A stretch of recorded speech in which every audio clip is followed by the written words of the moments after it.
Hey, folks, and welcome into episode 10 of the Longhorn Mailbag, answering your questions over on the horns247.com board. My name's Tommy Yarrish. Happy to be with you for our 10th episode. Let's go ahead and get this show on the road. Starting up, our true-false segment from Rangers Dad, as always.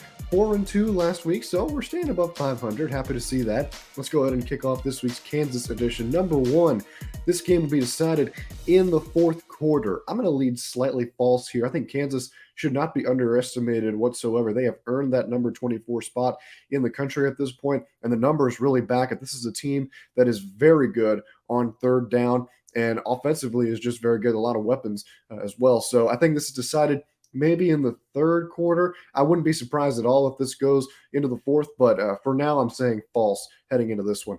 Number two, Jonathan Brooks will have another 100-yard game. I'm saying true here. I think Brooks has been running very well. We saw it against Baylor last week when he had 2 touchdowns. The ground game really just has been coming along very nicely as he's kind of taken that number one spot with Cedric Baxter sort of nursing himself back to health and Steve Sarkisian being in no hurry to utilize him, making sure that he's healthy. So he went for over 100 yards last year against the Jayhawks, Jonathan Brooks did. I can see him doing the same this year in Austin. Number three, the Texas defense will force 2 turnovers. I'm saying false here, not because this defense can't force turnovers, but Kansas comes into this game knowing that if they turn the ball over, they probably won't have a very high chance of winning this game. So I expect the Jayhawks to be extremely disciplined to take care of the football, and I'm not sure the Texas can force more than 2.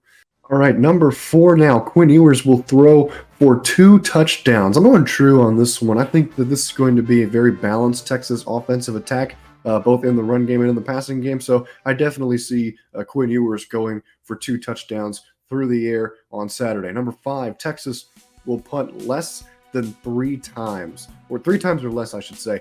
I'm going to go false here. I think Kansas defense will be able to force the Longhorns to punt more than 3 times, but I don't think it'll be a number that is too much higher than 3, if that makes sense.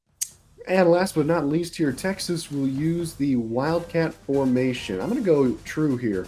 I think we might see some Savion Red 4th and short packages like we saw earlier on in the season in this game, just because if they need a yard, Savion Red has proven the 2 times that he had the opportunity that he's been able to get it. So give me true there on that one. So 4-2 last week.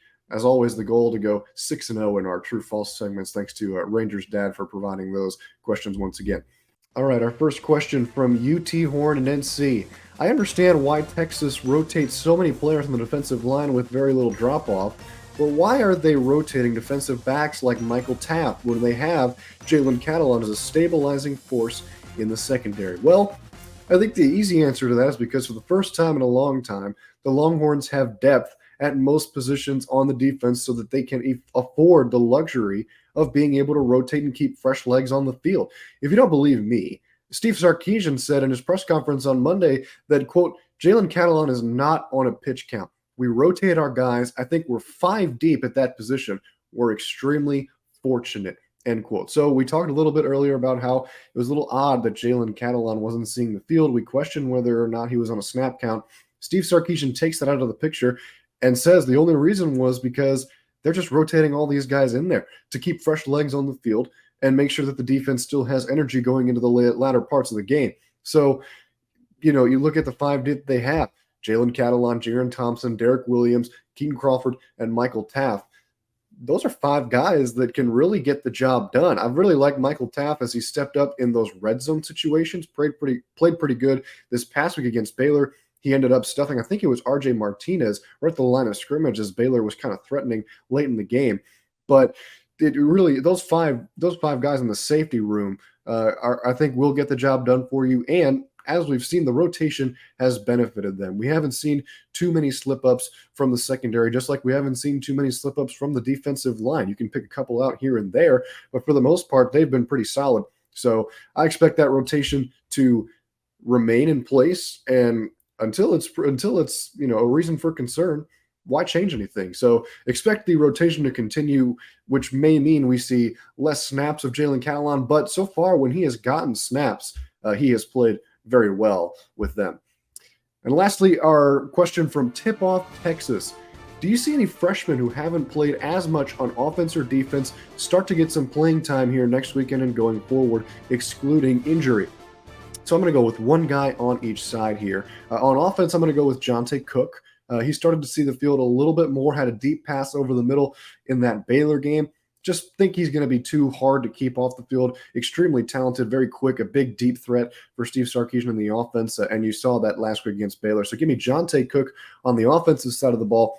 And on defense, I think we might see some more of Sadir Mitchell mixing in on the defensive line, excuse me, just because they're already so deep at that position. Why not be able to give the young guy some snaps? We saw Jamon Tapp get in pretty heavily against Baylor last week, so I can definitely foresee Sadir Mitchell starting to get into that rotation, maybe later into the game when Texas grows a sizable lead, but nonetheless being able to make sure that the young cats get experience up front, especially on the defensive line, which is going to be very different come next year.